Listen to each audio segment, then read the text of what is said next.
Hey. Thanks again for pressing play, and welcome to another edition of the Suns Jam Session podcast. We are the original post-game podcast on Planet Purple. We've been shooting the shit about the Phoenix Suns since 2019, and we're here even in the preseason, even when the Suns have no starters playing, even when they're on the road, they're in Denver. We're here to talk about what we saw watching this Phoenix Suns team. My name is John Voida, managing editor of BrightSideOfTheSun.com, co-host of the Suns Jam Session podcast, and I got my boy Matthew Lissy with me here. Howdy. His studio is slowly coming together. It's coming together, everybody. So behind me, if you're not watching, come take a look on YouTube. But yeah, 2019, I was just like a little rascal back then, wasn't I? God, we were just sitting around talking what a long about time ago. Ty Jerome and wondering what could happen with this Phoenix Suns team. And now here we are all these years later, and you have a studio behind you. We've got fancy People Yeti running mics. It. Yep. We used to Bunch of people. We used to sit across from each other in my garage. Very uncomfortably. Yes. I can tell you, it's like, oh, wait, you want me to talk now? Or, well, I think... But even back then, there was a natural banter, but there was kind of some of those open-ended questions I'd throw your way, and you're like, oh, shit, me? I'm like, no, the fridge. Laney, who just came walking in, my dog. It took a while. It's quite the process there. You know, everybody out there. Now I have a crew working for me, so everything's good. Yeah, that's what we say. We are the producers behind the show. We do it all here. But that's a moot point. Welcome, everybody, to the Suns Jam Session podcast. Whether you're watching along live, whether you're watching later, whether you're listening later, thanks for spending some time with us. Hit the subscribe button, all that fun stuff. Best way to support the program. A fun game to talk about tonight. Yep. There might have been no starters in this game for the Phoenix Suns going against the Denver Nuggets and all of their starters. And the Suns pull it off. The Suns win 118-114. And it showed us a lot of the depth that this Phoenix Suns team could have. And again, it doesn't count, but doesn't mean it doesn't matter. And we saw some really good things here. So make sure you hang out with us. If you're popping a brew, do it with me now. You work tomorrow, Matthew? I do. Oh, you don't have? I do. You don't have Indigenous People Day off? Nope, I do not. Nope, I'm just going to work every holiday except for Christmas. Oh man, what about New Year's? Yeah, I get that off. Okay, cool. Well, cheers, Suns fans. Let's talk about this game against the Denver Nuggets.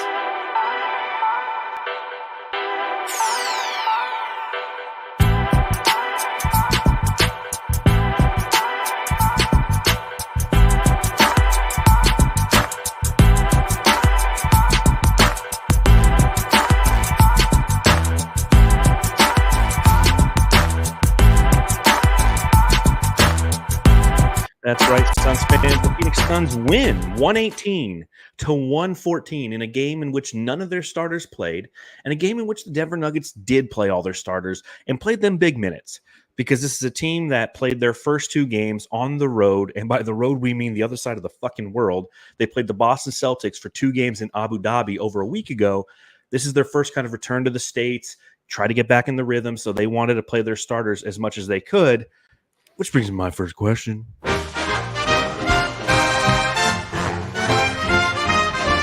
Matthew, I've got to ask.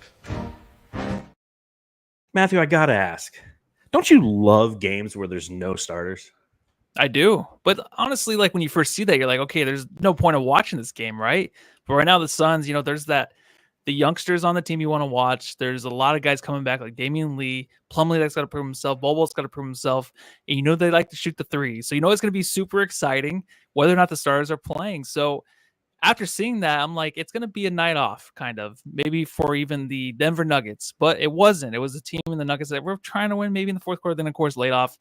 They went to the bench. Didn't really matter. But it was a lot to prove for these young guys that the Suns have. And they stood out. They had a hell of a game tonight. It was actually very, very fun to watch. Yeah, that's what it was for me as well. I saw that first tweet that came out that revealed that none of the starters were going to be playing. And I was like, you know what? That's okay, because there's so many narratives that are still out there and still exist. There's still, as you mentioned, a lot of opportunity to fortify the depth. There's position battles going on. There's, injuries that are going on. And you want to know, hey, if this does happen, if the injury bug does bite the Phoenix Suns, are we going to have competent players backing up the Suns? And tonight we proved that. The Phoenix Suns win 118-114 behind some pretty impressive performances by numerous players. But one thing I want to start with was that I don't know how often this happens, but this is a game in which Jay Billis was calling the game for ESPN. And that's how I watched this one. Did you watch the local feed or did you watch the ESPN feed? Yeah, I watched the local one. For some reason, my YouTube TV wasn't pulling the ESPN, so I didn't want to mess with this. So I got out the bunny ears and just had to sit down on the couch out there. Nice. Well, I was listening to the ESPN cast, if you will, and Jay Billis, he's a college guy. And that's what I like about Jay Billis. Does a lot of college analysis, understands the college game. And so it was really good to hear him watch and explain aspects of this Phoenix Suns roster, considering we have two rookies who are so far in the preseason contributing at a high clip and look like they could be productive assets on this team. And you're hearing the analysis of somebody who has watched their journeys in college because that's what he does. He's a college guy. I mean, they talk very quickly about Damian Lee, and Billis is like, well, yeah, he started at Drexel and he ended at Louisville. It's like, yeah, of course, everybody's career college path, but hearing him talk about Ryan Dunn and Oso Ighodaro and what their skill sets were, which are things that we have all noticed, obviously probably overanalyzed, but appreciated thus far with this team. Who do you want to start with? We got to go Dunn, right? Yes, we got to. Dun, dun, dun, dun, dun, dun, dun, dun. Dun, dun, dun, dun, dun, dun, dun, dun, dun, dun, dun, dun, dun, dun, dun, dun, dun, dun,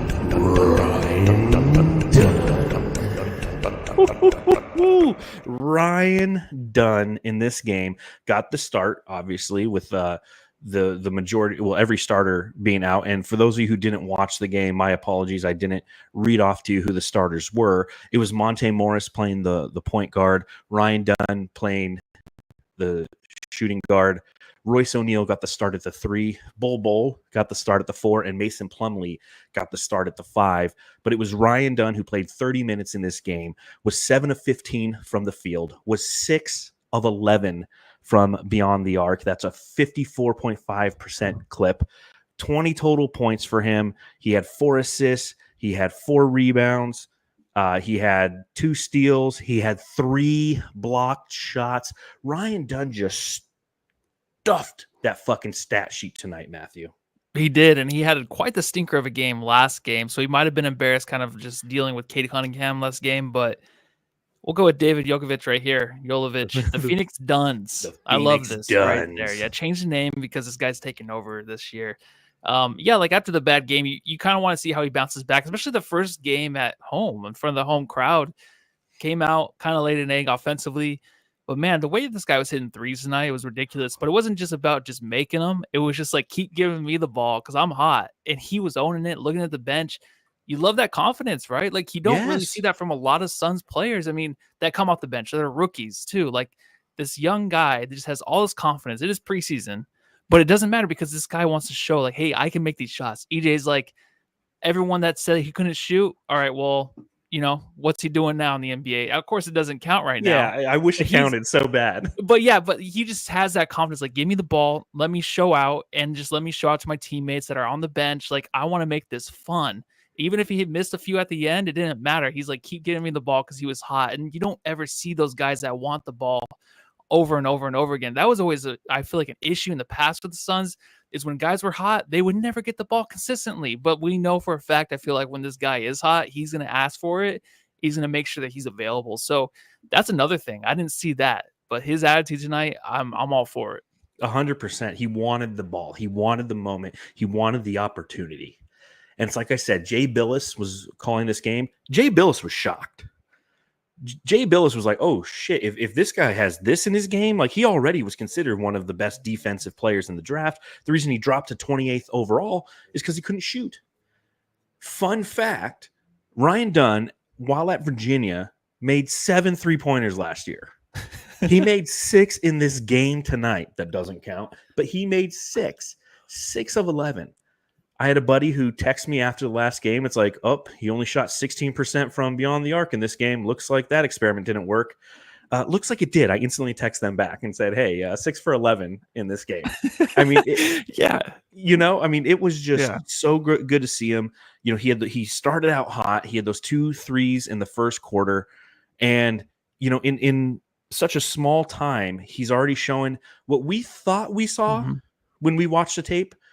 For those of you who didn't hang out on YouTube all summer long watching Ryan Dunn highlights at the University of Virginia, I'm going to tell you what I did. I was like, this shot doesn't look broken.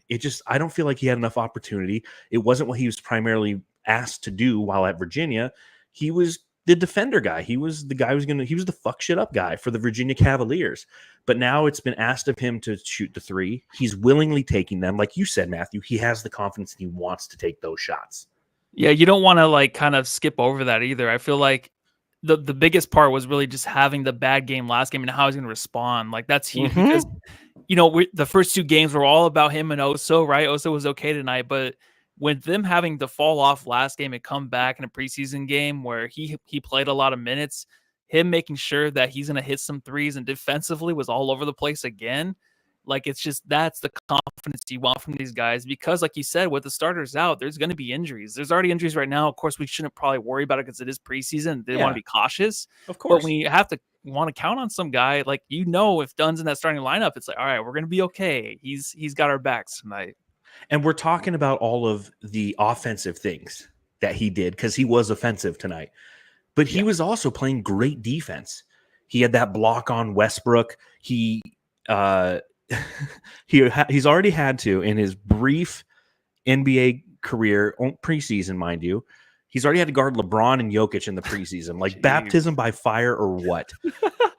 And the one question I have for you, and this is where I'm playing devil's advocate, would he be like the perfect 3 on our team? Like, if Bradley Beal wasn't there, wouldn't it be great to have like Tyus Jones, Devin Booker, this version of Ryan Dunn, which we know is probably an outlier, going 6 for 11. He's not going to shoot 11 threes in the season at any point because of all the other, he took advantage of the shots that were given to him. But Ryan Dunn, Kevin Durant, Yusuf Nurkic, be the perfect 3. He would, and that was always one of the talking points, was him kind of filling the spot of Bradley Beal and Beal going to the bench. So what we saw from Beal too, even last game, him being aggressive and getting to the rim and stuff like that, it was good. It was nice, and he's obviously a top 69 player, so he's the 69th best player in the NBA, according to ESPN. But I do think that the way that the confidence kind of came across on Ryan Dunn, and this might be taken the wrong way, it just rubbed me the right way. The way that he actually presented himself on the court. There's a thing about Beal. I love Beal, but there's just a thing about his confidence and stuff now late in his career where it seemed like it kind of got in the way. I don't know how to explain it. All I can say is body language. I liked what I saw tonight. Let's see it in the regular season and 100%. Go from there. But if it is a thing where Beal does move to the bench, because like last game, it looked like Beal did really good with that second unit in the second quarter to start. Like, I didn't get to talk about it, but I felt like there was something there. So if that kind of continues to mold, then maybe Ryan Dunn comes in and can start. It's not a bad thing. I think that's a good problem to have. But I think that's where a lot of our heads are at right now. Like, we kind of want this guy to play with that first unit. We want Oso to play with the first unit as much as possible. But Ryan Dunn right now, he's taken that leap to where we would be comfortable with him doing it early in the season. Yeah, and it's going to be something to monitor throughout this season and to see how he does actually respond in actual game scenarios, in games in which he's been properly scouted against scenarios. Like, there's so much more, obviously, that needs to occur. But, and you noted the last game, and it's one thing that I talked about when Suns Geek was on with us, is there's a connection that's starting to develop between Oso and Bradley Beal. And that's something that if in this world where Bradley Beal could potentially go to the bench, it could be beneficial because he's developing that with Oso and he's learning his kind of rhythm with those players. So we'll see. We'll see what happens. But Ryan Dunn, I mean, I don't think we can talk enough about it. I feel bad because on brightsideofthesun.com, I'm going to have to write some just some article about my love will be flowing from my heart about how I feel about Ryan Dunn at this moment in time here on October 13th before the season starts. Shout out to a lot of the people who are watching along live and some of their comments. You got Malcolm saying, Dunn son. You got Kiko saying, good showing by the Rook. Aussie Suns fans, if you haven't checked out their latest podcast, please do. Says he done messed up Denver. Dagoon's like, Dunn's up. LOL, no, that's weird. Dunn is getting minutes instead of a Kogi. That's what's happening is potentially and somebody said it earlier. Let's see if I can pull it up here. David Yolovich says Okogie slid farther and farther down the bench with every made three. Because obviously Okogie was out tonight with injury as well. But when you have the guy who's going to come in and potentially be taking your minutes, shooting the way that he was, defending the way that he was, Okogie's fallen just a little bit further down that bench, isn't he? Yeah, I think the support he has from the Suns players it's there because he wouldn't be celebrating, I feel like, that much, right? Towards the end of the game, in a game that doesn't matter. Like, I feel like they're just very supportive of him, even though he is going to take other guys' minutes, even though maybe they do put him in the starting lineup or something like that. You just know all these guys are kind of supportive of each other. Otherwise, he wouldn't feel comfortable, I feel like, doing that unless he's a total asshole. He's like, no, I'm coming to take these minutes, but he doesn't seem like that guy.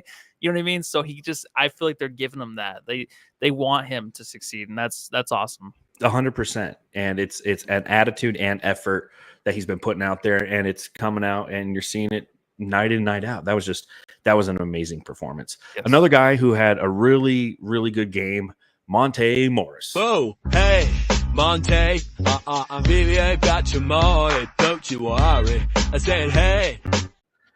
So Monte Morris, first, I want to thank you for having such a great game because I know there's going to be plenty of highlights so I can re-edit that drop and actually have video footage of you playing for the Suns versus showing you making a three-pointer for the Minnesota Timberwolves. So thank you for that, Monte.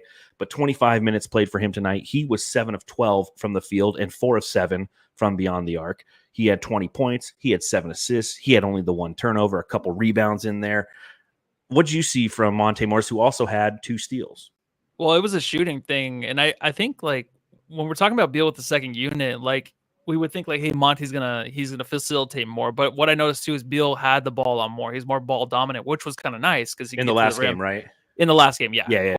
Yeah. Last game when we were talking about that. So Monte played great with that, and I just think tonight, in the second half, with the 12 points, 5 assists, 0 turnovers, that was very impressive because I know he only had, I think, the 1 assist early in the game, but him leading off the game, him hitting 2 threes with Ryan Dunn having 2 threes as well. It just kind of set the tone. And when it's limited turnovers by him, I feel like the rest of the team kind of like they felt that. Like, they only had the 7 turnovers in the first half. 2 of those was Royce O'Neal, who, shouldn't be handling the ball really. But honestly, this is 2 turnovers from him, 7 total in the first half from the rest of the team.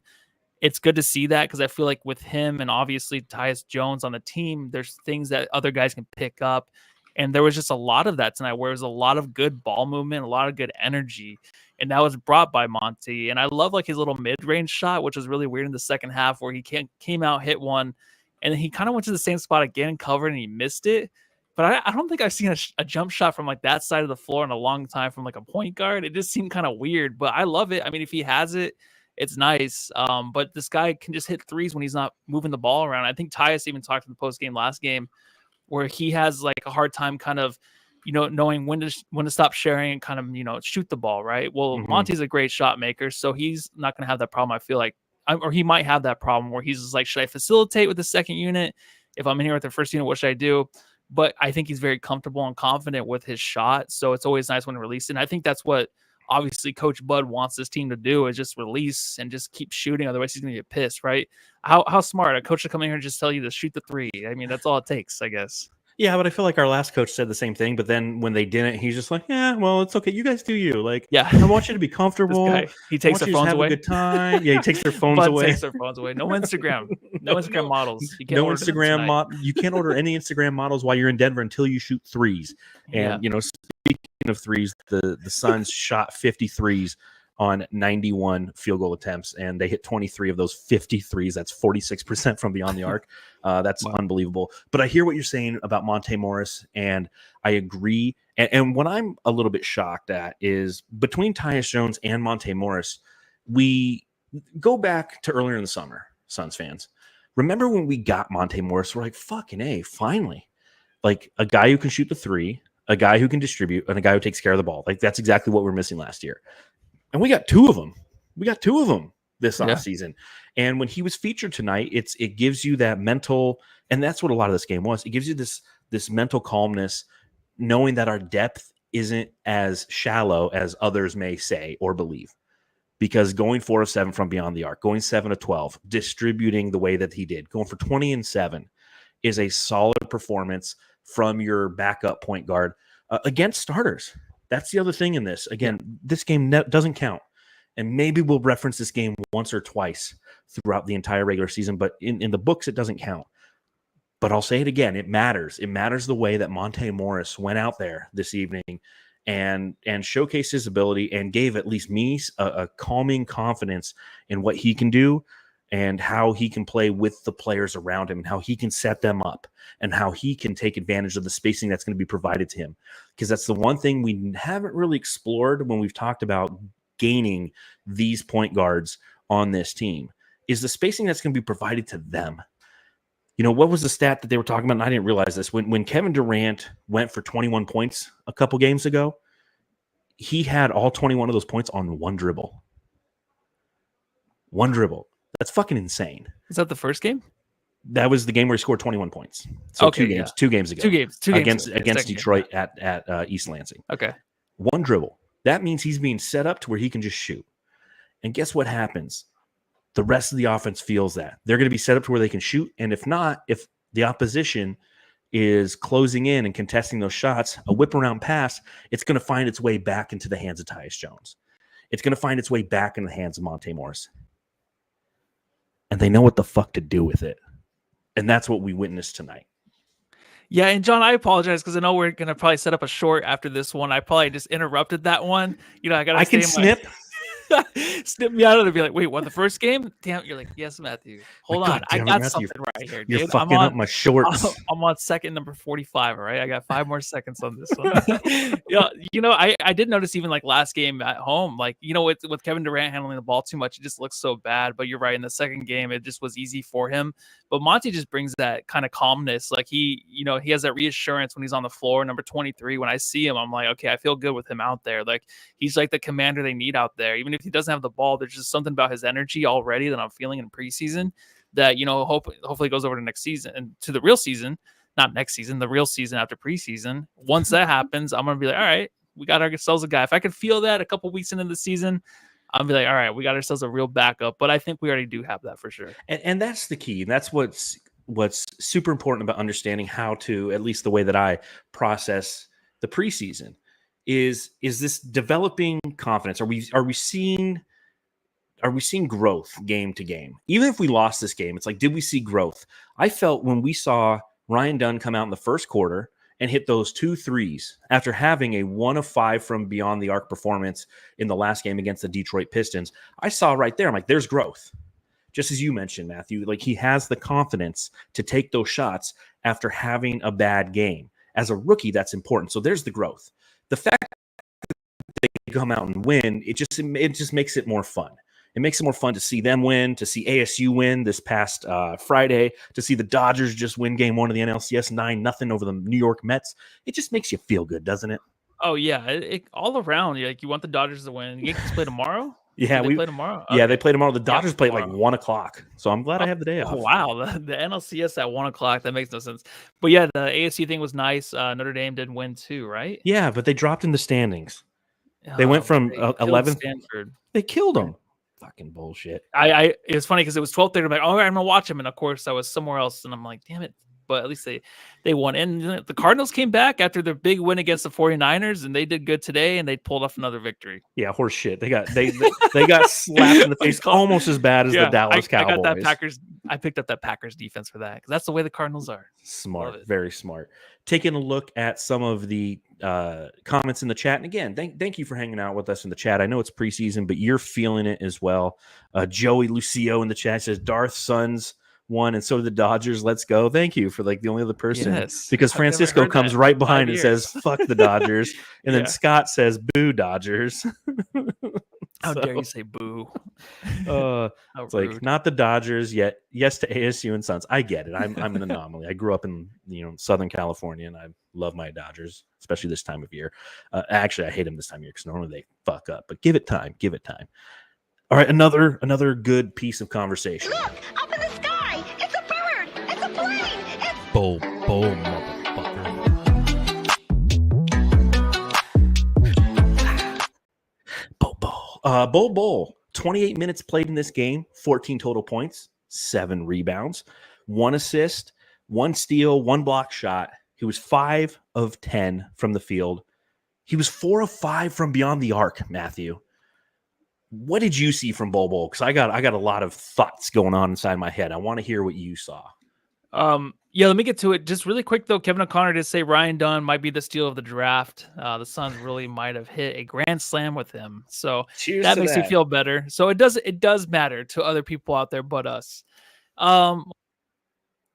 All right, now I just cleared my throat. So that's 2 things. That's Kevin O'Connor of Kevin Yahoo O'Connor Sports. Of Yahoo Sports. Did you hear that? I actually went to Yahoo. He's not on the Ringer anymore. I'm like, how No come he's not? shit. I think his podcast with Vernon or Verno was not. I don't think people listen to that. It wasn't very good. I know I don't listen to it a bunch. Like Yeah, if I I did have in to the listen to beginning. basketball podcasts, I always start with Bill Simmons. I'll touch Ryan Russillo, and then it was like Zach Lowe's podcast.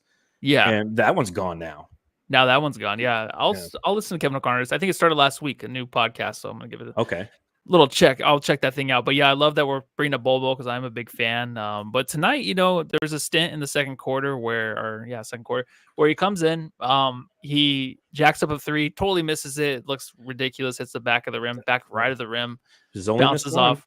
And then after that, he hits a 3, guy in his face. Then after that, he gets the ball, same position, same spot, but he takes it to the rim, almost turns it over. So then he hits 3 more threes, and he's hitting it over guys, of course, in his face because he's almost 8 feet tall. So I think right now is like the question is Bol Bol just going to be the 3-point shooter because he doesn't really have that first step. I don't know what he was working on really in the offseason, but if it's just the threes, that's fine because we've seen in the past last season where he can get hot from 3. So I'm okay with that. Him doing anything else, it doesn't seem like it's really working, but if he's just there, he can just shoot the 3. I'm all for it. I'm sure that's what Bud wants. Yeah. It wasn't a great start for Bol Bol, in my opinion. I was questioning his positioning.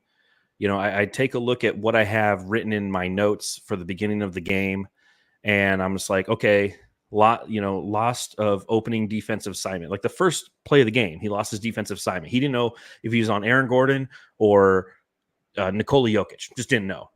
And then his hands were down a bunch on defense. I'm like, shit, man, he's missing on basic stuff.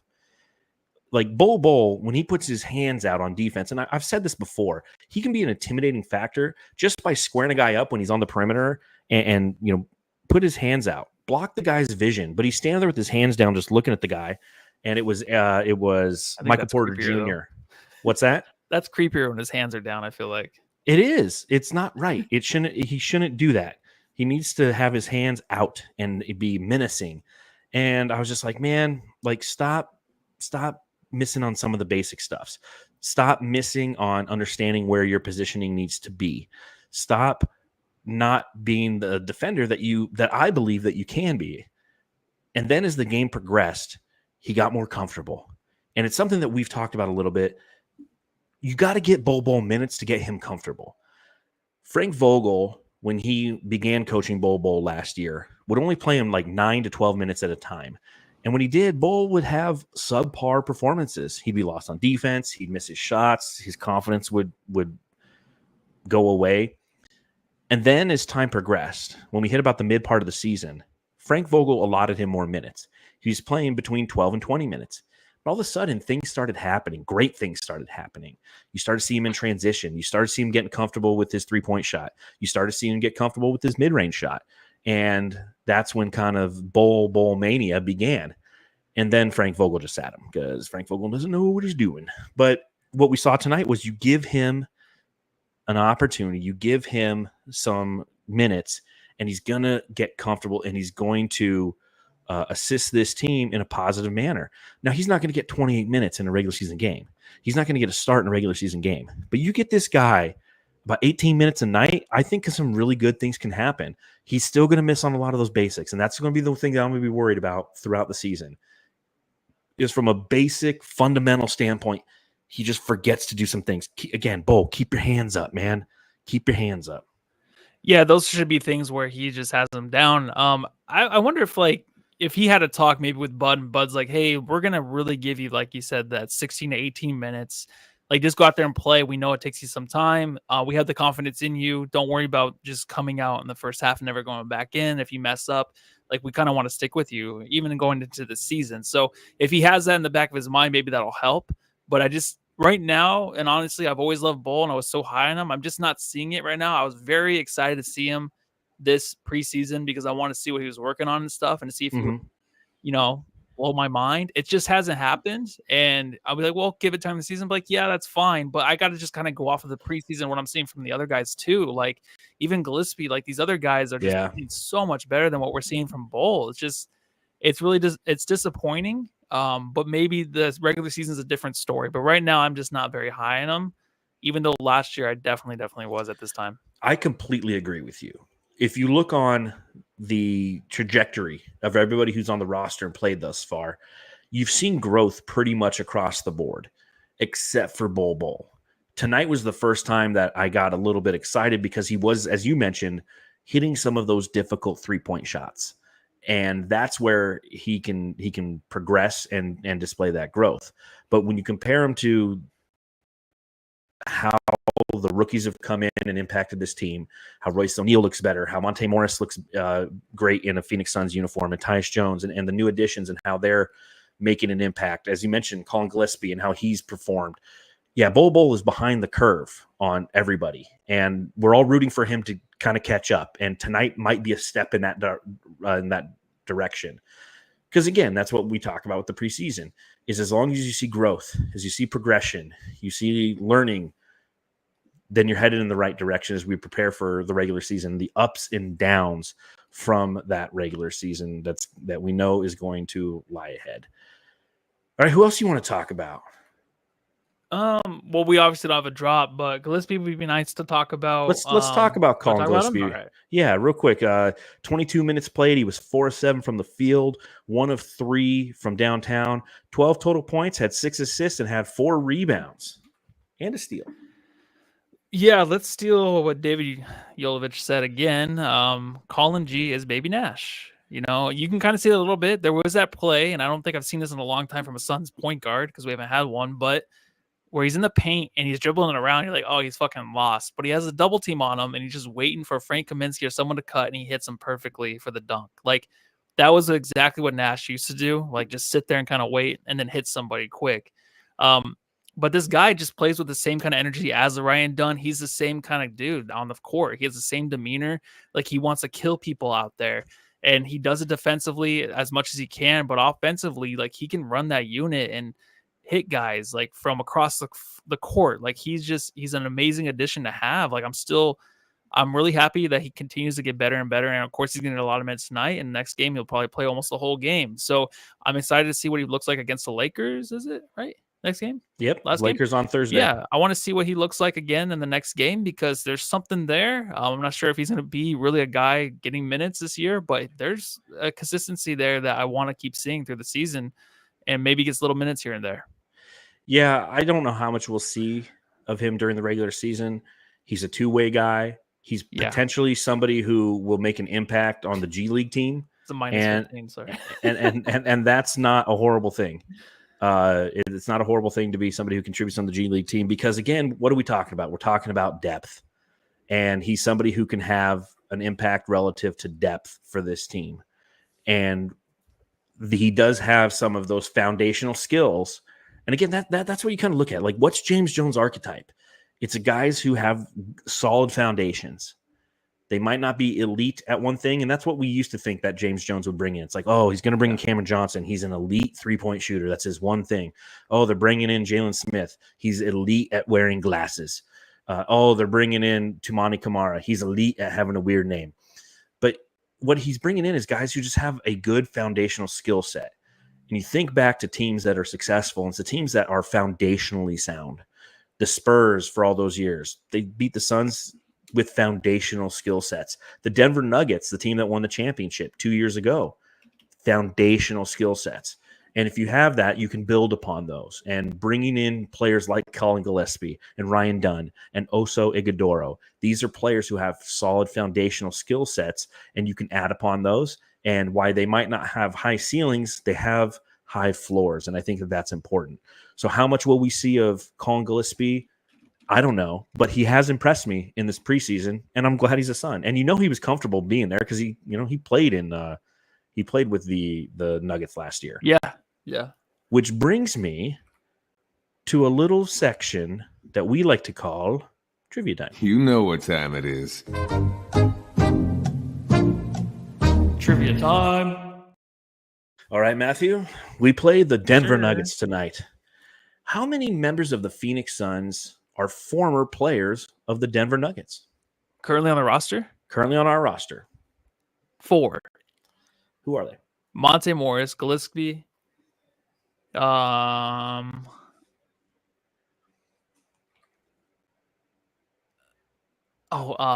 Jokic or Yusuf Nurkic. I was like, come on, you got it. And then there's 3, if I'm right. And then there's one more. Let me see one more. I'm not looking it up. I'm just looking at the roster. Was Royce O'Neal? Nope. He played for Oh, Utah. damn it. Okay, what was 4 the correct answer? So David Ray says 4. Suns Okay. Fever 83 says 4. New Hope Manny says 4. Oh, duh. Daniel Fox says 5. 5 is the correct answer. It's Yusuf Nurkic, Monte Morris, Colin Gillespie, Bol Bol, and Mason Plumlee were all members of the All Denver right. Nuggets at one point in their career. Damn, that's crazy. Which brings me to our backup center who got a start tonight. That's right, Mason Plumlee. Plum, plum, plum, plum, plum, plum, de-do-de, plum, plum, plum, plum, plum, plum, de-do-de, plum, plum, plum, plum, plum, Mason Plumlee. Only 15 minutes played. 1 of 3 from the field, 4 points, had 7 rebounds, had a couple assists, a couple turnovers, had a steal. Here's one thing that I noticed about Mason Plumlee tonight. And I've noticed in the first couple games, but it wasn't enough to identify it as a trend. But he is somebody who drops on every coverage defensively. And it's going to be something to obviously watch throughout the season to see if it continues to happen. And I understand why. Athletically, he's not gifted. He's not going to be a great perimeter defender. So on, those pick and roll coverages, he's not going to blitz the perimeter player. He's going to drop coverage. But what's happening when he drops coverage is he's leaving 3-point shooters open. And he's putting more perimeter, or he's making the defense tougher for his teammates because they're the ones who are forced to recover. Because he's looking, he's like, I'm fucking recovering. I can't. I physically can't. But it's going to be something that I know we're talking preseason. But when the playoffs happen, he will be attacked over and over again, and we will be giving up 3-pointers because of his lack of athleticism. And that's just is what it is. Yeah, it's not always going to be Saric, right? Hitting those, trying to hit those threes. So it's always going to be, it might be a problem. It's not something I really noticed tonight. So I did kind of miss the first part of the game, like the first quarter. So obviously him starting was a big chunk of it. So I didn't have my eyes on him tonight. So I'll just admit that. It's okay. From Plumlee. There's a lot to watch. And I just happen to notice, I'm like, Mason Plumlee, man, this is going to be something that's going to drive us a little bit nuts throughout the season. Or is it that or Oso's push shot? Because push shot looked a little nicer tonight, but he did hit one pretty bad off the front of the rim. But yeah, Oso did get one to go, and I appreciate that. Oh, you know what I'm talking about. Oso Ighodaro. Oso didn't stuff the stat sheet the same way that Ryan Dunn did. He ended with 4 total points. He was 2 of 5 from the field, couple rebounds, 1 steal, but he got tasked with a tough task, and that was guarding a 2-time MVP, yeah, multiple times. Yeah, and that first time he was guarding Nikola Jokic. Jokic just backed him down, spun, and Oso was like, oh, fuck, where am I? But at least the second time when he came down, he slapped the ball out of his hands, so we saw a little bit there. I think it grabbed him a few times, too, so he was having a tough time. Oso, the first 2 games were so fantastic, and I remember when there was going to be a change to the starting lineup, and Bud wouldn't really reveal it before the game. We're all like, who's it going to be? Is it going to be Oso? We're excited for him to play with the first unit, but obviously the first unit didn't play tonight. But we're so excited from that. And like the last 2 games are kind of just, it's kind of iffy. But you're right, man. To have that task of going up against Jokic, it's a lot. And I think mentally it was a lot to handle. Yes. He was definitely put on the front lines in tonight's game. But just defensively, no one can guard that guy. But then when it's your first game against him in the league, even if it is preseason, and you're like, damn, Jokic, did you gain 20 more pounds? How many more biscuits did you eat, dude? They said his neck beard. Nastiest neck beard I've ever seen in my life, too, dude. Like, he's all the way down here. It's not a good look, but he'll shape up maybe by the season. They said they got Jokic on a camel in Abu Dhabi. How the fuck do you get that guy on a camel? You need a crane. That guy, he enjoyed his off season. You know, he Poor was drinking. camel. Yeah, that poor camel had to walk around with fucking with Jokic on his back. But as for Oso, you know, Jokic made him look silly because Jokic makes everyone look silly. Yeah. And I like the fact that he was in there getting that experience. And I think that again, it's a positive thing that comes from this preseason is the fact that he got that experience and he got to feel what it's like to just go against a guy who looks like there's no way he's going to fucking beat you. And then somehow he beats you, you know, it's like, and he looks so small next to him. I know, like I said, he gained 20 pounds, but also like he's been pretty big in these last few games. The first 2 games, he's looked bigger on the court to me. For seeing him for the first time in an NBA game, and now it's just like, dude, he looks so small next to Jokic tonight. I was like, I felt bad. He looked like just a small forward next to him. He did, and I was like, oh man, that guy's gonna be our backup to the backup 5 potentially. Ooh, vey. Subreddit Stakeout. You were hanging out. You were in Denver tonight? I was. Oh, man. The Suns Jam Session Subreddit Stakeout.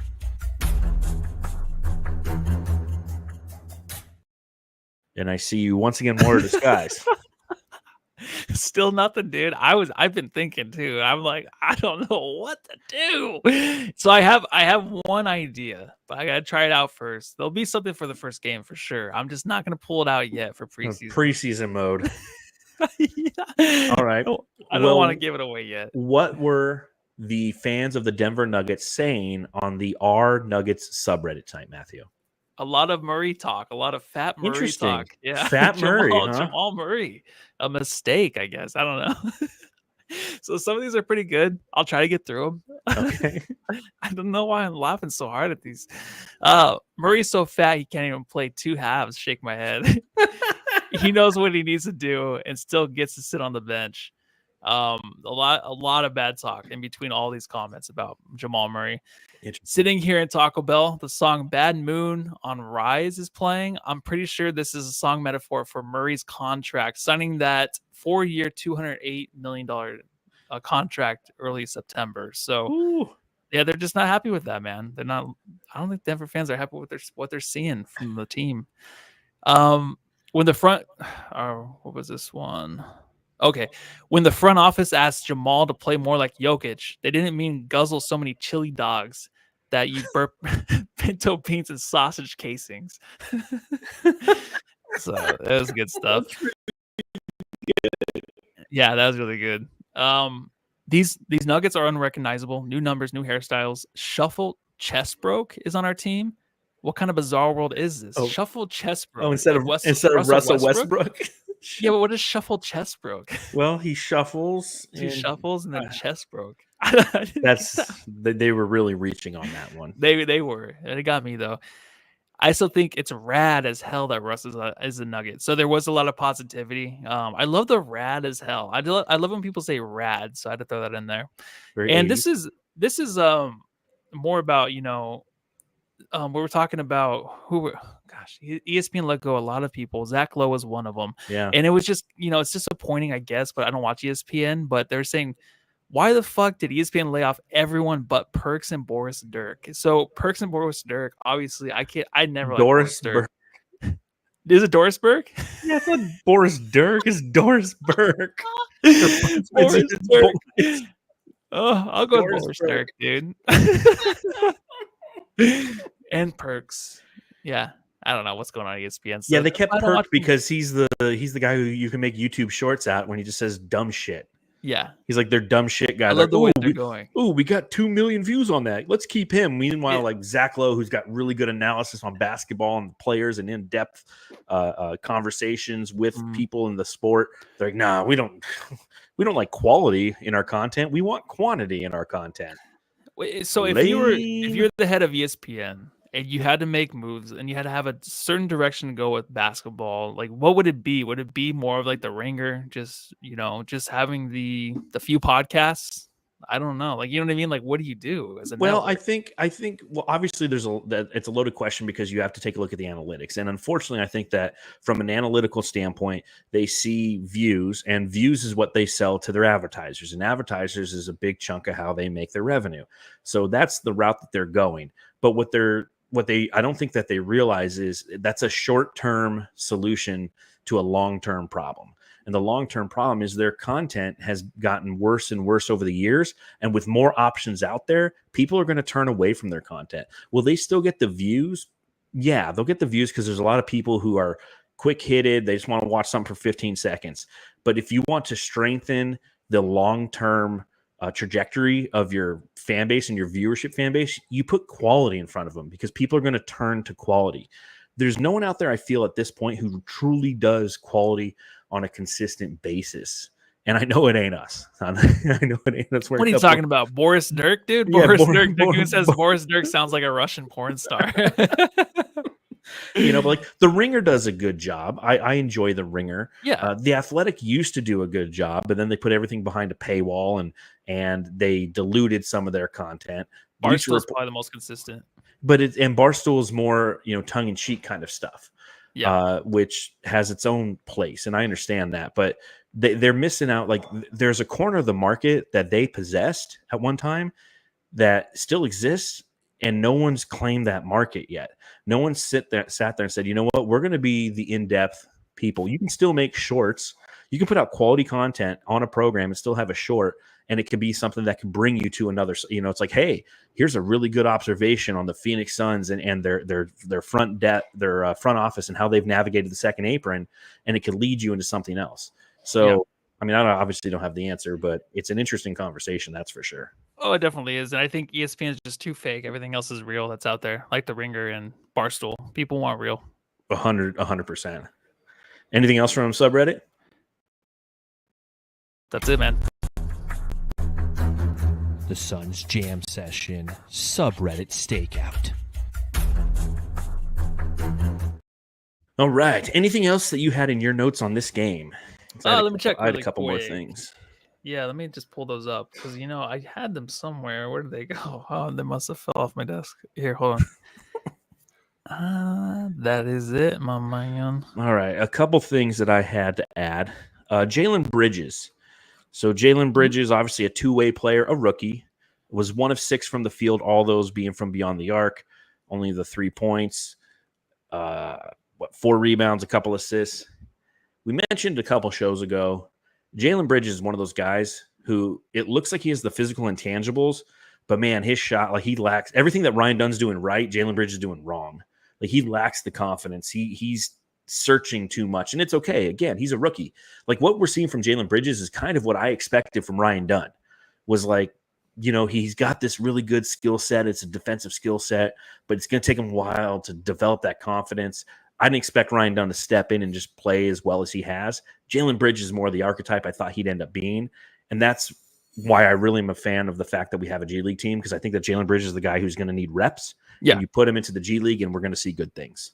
Yeah, and I love the fact that we kind of overlook these guys too, because in the past we'd be like, oh man, Jalen, does he have it? Like guys like him were on our team where we kind of like, maybe it's something that could develop and they just be gone. We have other guys that are just so much better and just overshadow them. Even I know Ty plays a different position, but Ty was pretty good there for a stretch. Yeah. He had that kind of Ryan Dunn in him tonight, dunning up and down the court, just doing what he wanted to do. No, completely agree. Thought he looked good too. I had 4 of 8 from the field for Ty Washington for 9 points. Looked comfortable out there. And again, another guy who's going to really be beneficial. It's going to be beneficial for him to have the G League at his disposal. It's going to be great for the Suns because, again, injuries will happen this year. It's just inevitable. So if you could bring a guy like him up to play 5 or 6 games as a backup point guard at some point, it's going to be something that potentially could be promising. Only other thing I had in my notes, Aaron Gordon no longer is wearing number 50. He's wearing number 32 to honor his brother Drew Gordon, who passed away this past summer, which is very, very unfortunate. But it's also a good thing because with him wearing 50 was always super fucking lame. Yep, and I know the reason why it is lame, and I'm not going to tell anybody because I'm going to tell everybody. He thought he was robbed in 2 different dunk contests, and he might not be wrong, but Dwayne Wade didn't give him a 10 one year, and that would have given him a 50. So he walked around wearing 50 on his jersey to prove a point for multiple years, and I always just thought that was super lame. So, but dude, no one watches the dunk contest anymore. No. That was probably the last good dunk contest. Probably that was probably last. And that's why he wore 50 to make you remember that. Yep.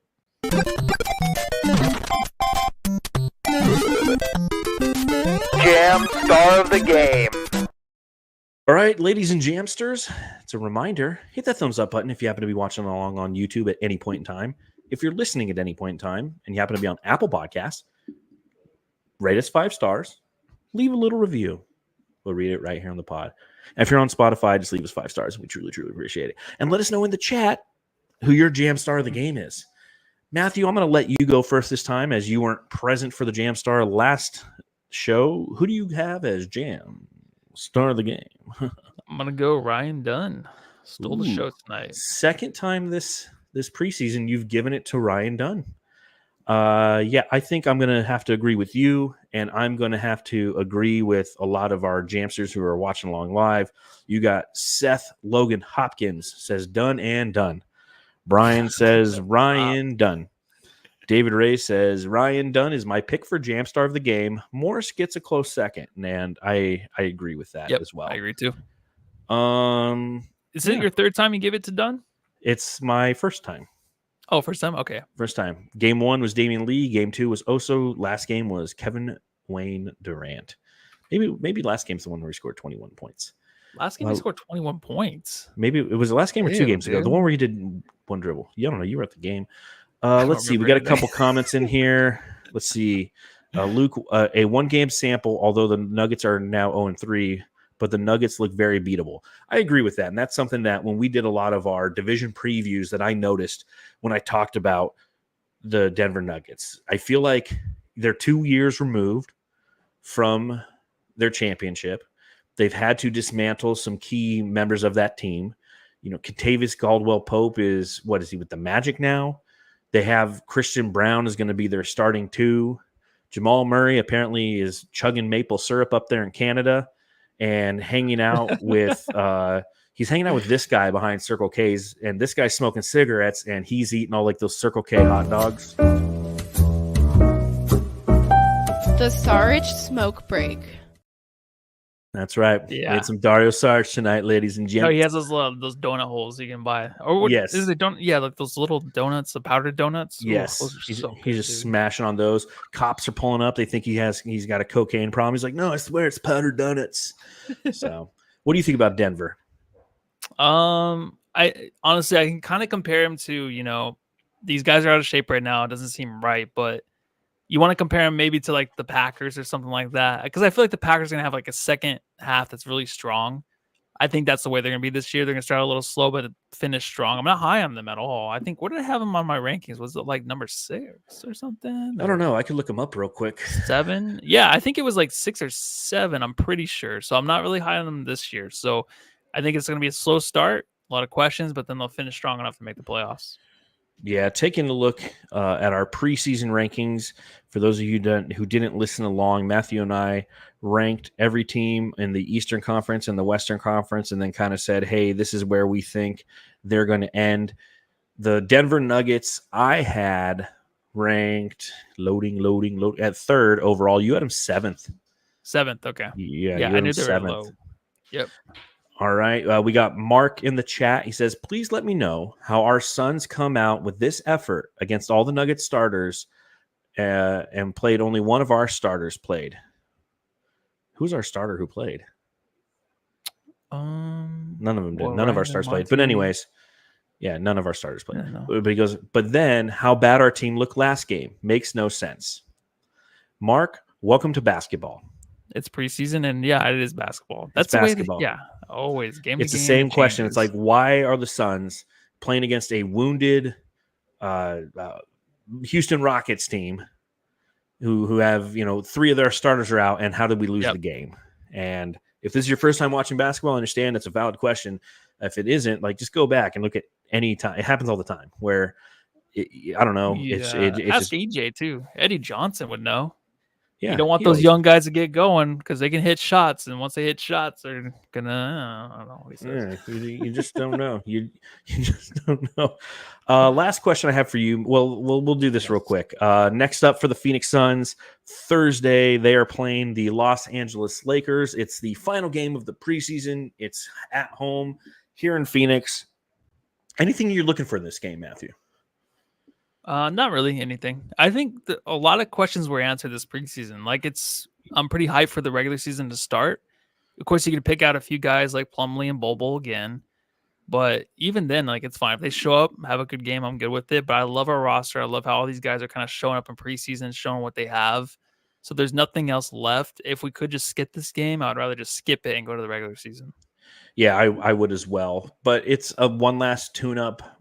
I don't know if we'll see any of the starters. Maybe we will see the starters. Maybe this is like Mike Budenholzer saying, okay, I want you guys to come out and get one last crack at it before we start playing almost a week later, because we play this game on Thursday. Yeah. Our season opener is the next Wednesday in Los Angeles against the Clippers. So nothing I'm really looking for in this game other than just, again, growth, understanding of a system.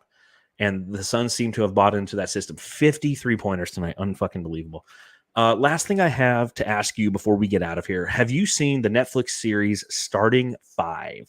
I have not, and someone asked me that today at the Kava bar. You ever have Kava? It's a little different. I went there. Never I heard of get a drink there. It's something that makes you a little happy, energized. It's not FDA approved. 18 and older, you have to buy it, but they have some mixed drinks there that are pretty good. Makes you feel a little energized, focused, so I like them. So he's like, have you seen Starting 5? I'm like, no, I have not. What is it about? Do you have no idea what it's about? No, I don't. I haven't even seen anything about it. So what Netflix did last season is they followed 5 players in the NBA around for the entire season.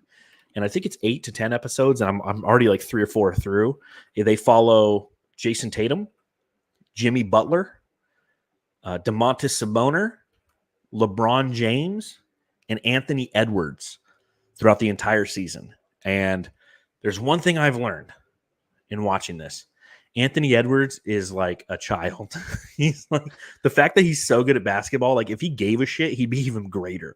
He's just like your typical, he's 21 years old. He's like your typical 21-year-old. He's like, I don't do shit. Everyone is family. Like everyone who works for him is his family and does everything, does his laundry for him, does his packing for him. His whole family comes over to his big house in Minnesota for Thanksgiving, and he just sits in his room and plays video games the whole time. It's interesting. It's an interesting watch. And then obviously so he's a brat. He's 100% a brat. He's Anthony Edwards is like a damn good looking guy with a great smile. So he just plays that. He's got a great personality, but he's also just like a spoiled brat. I guess I would be too. Nothing. Like I understand why he is, man. He had some difficulties. Like his mom passed away when he was like 14. His grandmother, the same year. He faced a lot of adversity. But you take a look at him and you're like, man, we can totally beat that guy. See, I wonder, I want their reactions to the players because, even like reality shows and stuff, it's like they kind of set things up to like kind of be pointed a certain direction to have their own kind of narrative. I want to know if that's a lot of that's true. Like the Thanksgiving thing. Like I'm going to have to watch it though now because I did see the LeBron James toe thing. I didn't know that was from the Starting 5, so I'll have to take a look tonight. It's good. There's narratives in there, but the great thing about it is it follows them through the whole season. And you can't dictate a narrative for the whole season because games happen. Team success happens, and seeing them adjust to it is really interesting. Seeing Domantas Sabonis, who obviously Arvydas Sabonis was his father, and seeing him as a little kid and having that spin on it. It's as somebody who's a basketball fan, it's just fun to watch. I enjoy it. It's kind of like those Netflix receiver and quarterback. They did those these past couple of years. Like this one is just, I find it really interesting. And if anybody's looking for something to watch as you're bored while you're waiting for the regular season to start, other than watching our podcast, go ahead and watch Netflix's Starting 5. It's a quality watch, and I think you'll enjoy it. Yeah. Oh, I'm definitely on it. I had no idea it existed. This looks pretty cool. I'll probably end up watching some of it tonight. All right. Anything else you want to talk about before you get out of here, Matthew? Nope. I'm just excited for the season to start. Hell yeah. Well, Jamsters will be coming to you live on Thursday night. Matthew, you'll probably have a guest with you, I'm guessing, that night. So start thinking of people to ask to join you on the podcast. Because I probably won't be on that one. But Jamsters, make sure that you hit that thumbs up button. If you happen to be on YouTube, hit the bell notification to let you know when we go live, which is after every show. And it also notifies you when we put shorts out. We're putting a lot of shorts out there, just covering this team, taking content, and trying to engage more and give you more of our thoughts and ideas as we talk about this team. So thank you for watching another edition of the Suns Jam Session podcast. Matthew, tell them what to do. Go home, love your family, everybody.